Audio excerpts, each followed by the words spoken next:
Welcome back to the program.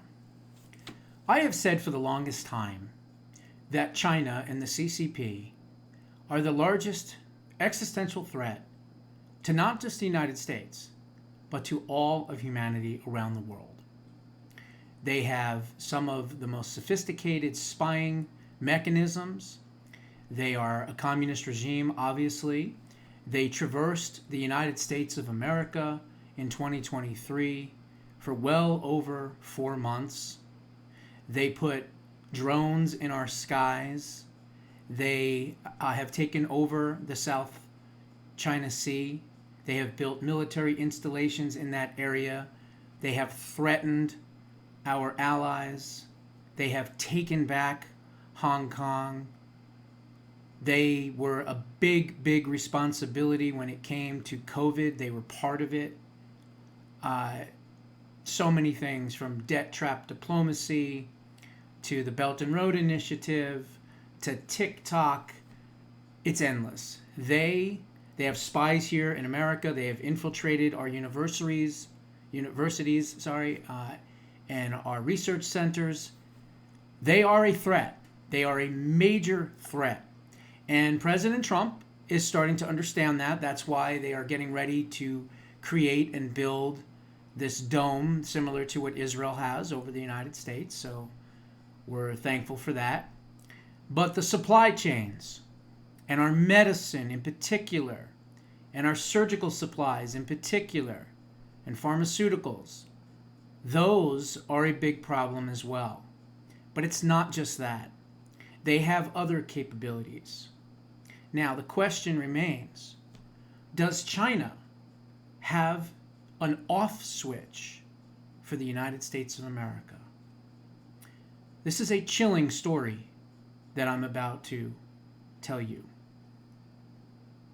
It says, and this is from The Hill, China has an off switch for America, and sadly, we are not ready to deal with it. Imagine waking up tomorrow and your phone doesn't work, and maybe you have Alexa in your house. I don't, but that doesn't work. Your Ring camera on your house doesn't work. You can't see what's going on. Your GPS won't work either. And worse, every traffic light where you live in town is completely out. Intersections are a mess of blaring horns and confusion. Sirens echo in the distance. Your drive to an ATM hoping to get some cash out is a futile attempt. The screen flickers, then goes black. And it's not just in your neighborhood. It is all over your state, and the entire country went dark. This scenario is a digital nightmare of darkness caused by China's off switch for America. It is the penultimate step in China's strategy to try to defeat America before gunning for their global control. So-called assassins' maces play a central role in China's plan to become the world's sole superpower by 2049. And of the many known assassin maces, 4 demand immediate attention. Number 1, tactical electromagnetic pulse, EMP weapons. China developed these EMP weapons that can disable entire regions by targeting civilian infrastructure America relies on to function. These compact pulse generators can hover above unprotected data centers, destroying electronics inside with pinpoint electromagnetic blasts. Several dozen well-coordinated EMP strikes could wipe out our cloud infrastructure, disrupting America's power grid, transportation, communications, and financial systems nationwide. Number 2, deep sea fiber cuts. Over 95% of global internet traffic travels through undersea fiber cables. China recently unveiled deep sea cable cutters, capable of severing cables at extreme depths of the ocean. Recent disruptions near Taiwan and the Baltic Sea suggest that these tools are already in use. Cutting a few lines disrupts global communications instantly and fractures U.S. military coordination. Number 3, anti-satellite weapons. And America stockpiles low Earth orbit satellites. China expands its anti-satellite arsenal to include missiles, parasitic satellites, and lasers designed to disable or destroy orbitable assets. In March of 2025, the U.S. Space Force reported that China's satellites perform aggressive dogfighting maneuvers in orbit. This capability allows China to carry out precise strikes designed to trigger the dreaded Kessler cascade, a chain reaction of satellite collisions capable of destroying all low Earth orbit satellites within days, crippling the internet, all communications, and all surveillance systems. Number 4, cyber attacks. We already know about those. China's cyber weapons are the most deeply embedded assassin's mace. Just this week, U.S. investigators uncovered rogue communication devices hidden in Chinese-made solar inverters and batteries. Such undocumented components can bypass firewalls, allowing China to remotely monitor, destabilize, and disable critical infrastructure. Chinese-made chips, routers, and switches embedded throughout U.S. networks contain dormant firmware that, upon activation, could place critical U.S. infrastructure under Chinese Communist Party control. The Chinese Army's blended domains philosophy strips traditional boundaries between war and peace.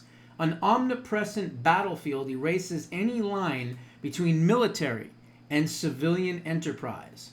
The doctrine is described in Unrestricted Warfare, the 1999 book in which Chinese military leaders promote the use of psychological, technological, and informational attacks to undermine and subsequently overwhelm the United States of America. Under this approach, China targets power grids, satellites, telecom networks, and data centers to exploit a critical U.S. vulnerability. When building digital infrastructure, we tend to optimize for return on investment, which inversely correlates to premium cost and time to market. However, as a result, most of our digital infrastructure, including hyperscaler data centers where we house, quote, clouds and fiber optic switches and internet service provider networks, aren't designed to withstand deliberate, coordinated attacks. Chinese strategists studied weaknesses in our civilian infrastructure closely, then carefully designed their maces for maximum leverage. China is ready to deploy its maces when the, quote, moment of Xi arrives, the point at which they will proceed to the next step in their stated goal to become the world's only superpower. Meanwhile, America's digital infrastructure remains dangerously exposed. Congress must make digital resilience a national security issue and imperative to strengthen America's most vulnerable systems through immediate and coordinated actions. Number 1, adopt blended domains as a first principle by treating civilian infrastructure as part of our national defense, requiring military-grade protection and coordination within the Department of Defense. Fund efforts, number 2, to harden America's digital backbone through diversified transmission pathways, physical hardening, electromagnetic shielding, and distributed data systems. Reallocate broadband equity, access and deployment programs, and non-deployment funds to protect critical infrastructure from any targeted attacks. Number 4, increase Space Force funding to enhance orbital defense capabilities while fast-tracking procurement from innovators like SpaceX, Astranis, and Impulse Space. Invest in nimble, tech-forward defense startups like Anduril, Shield AI, Saronic, and OneBrief to accelerate the development of resilient systems that will keep America safe and, of course, online. Number 6, integrate FCC spectrum resilient efforts into broader defense planning to safeguard U.S. terrestrial and orbital communications. With strategic action, we can and must ensure America is ready for anything China has in its future. Now, when you think about it, we think immediately we've got to protect our pharmaceuticals. We've got to protect our infrastructure as far as our financial infrastructure and everything else. Here we are talking about tariffs. We think we're hurting the Chinese, but they're developing these types of weapons. They have a goal, and that goal is to rule the world. They want to be the world's number one superpower, and we cannot, under any circumstances, ever allow that to happen. Now, we are doing some things. We, of course, are going to be building the dome that's happening soon. We are advancing with AI, which I'm not a big fan of, but if anyone's going to do the AI, I would much rather have it be the United States of America than any other country. And so it looks like at this point, we are going to be leading in AI. Our military can never be reactionary. Our military must be pro-action, but more importantly, in an instant. We need to be able to change on the fly. We need to be able to have advanced weaponry that is far superior than any other country in the world in order for us to remain a free and safe nation for generations to come.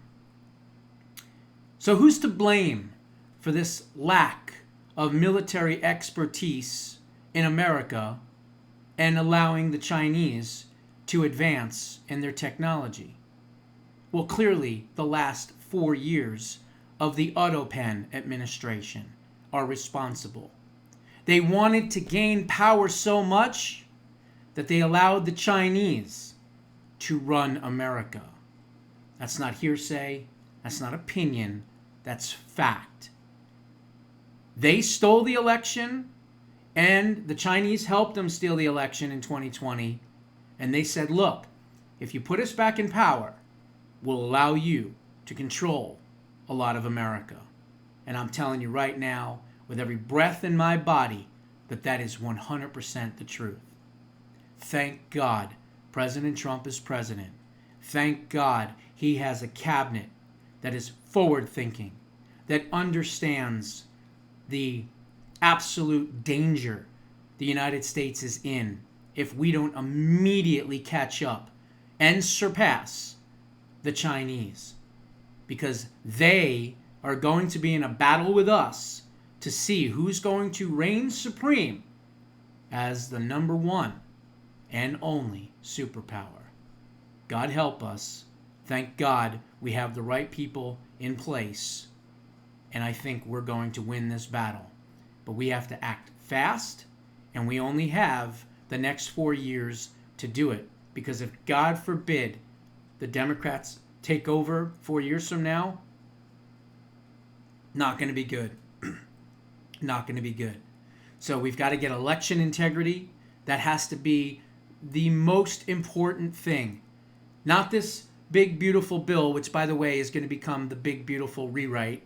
Okay? Guaranteed. Because it ain't going to be in its original form. I can assure you of that. But I don't see why they're wasting their time on taxes and spending and tax cuts and all that, and leaving election integrity and leaving our election infrastructure wide open. What does tax cuts and spending and reducing deficits mean if we can't win free and fair elections? We need to get our priorities straight, and that priority from day one, the day he was sworn in, I have said nothing more than the fact that we need more DEI, and that is a Department of Election Integrity. And we need a Doge of the voter rolls. We need a Doge of the elections and the machines. Get rid of the machines. Go through every single swing state first and foremost. And let's get to the bottom of these stolen elections. Because without free and fair elections, we don't have anything. And tax cuts won't matter when, God forbid, there's a Democrat in office in the future allowing China to rule the world. Those are my thoughts. What are yours? Put them down in the comments below. We'll see you in the next one.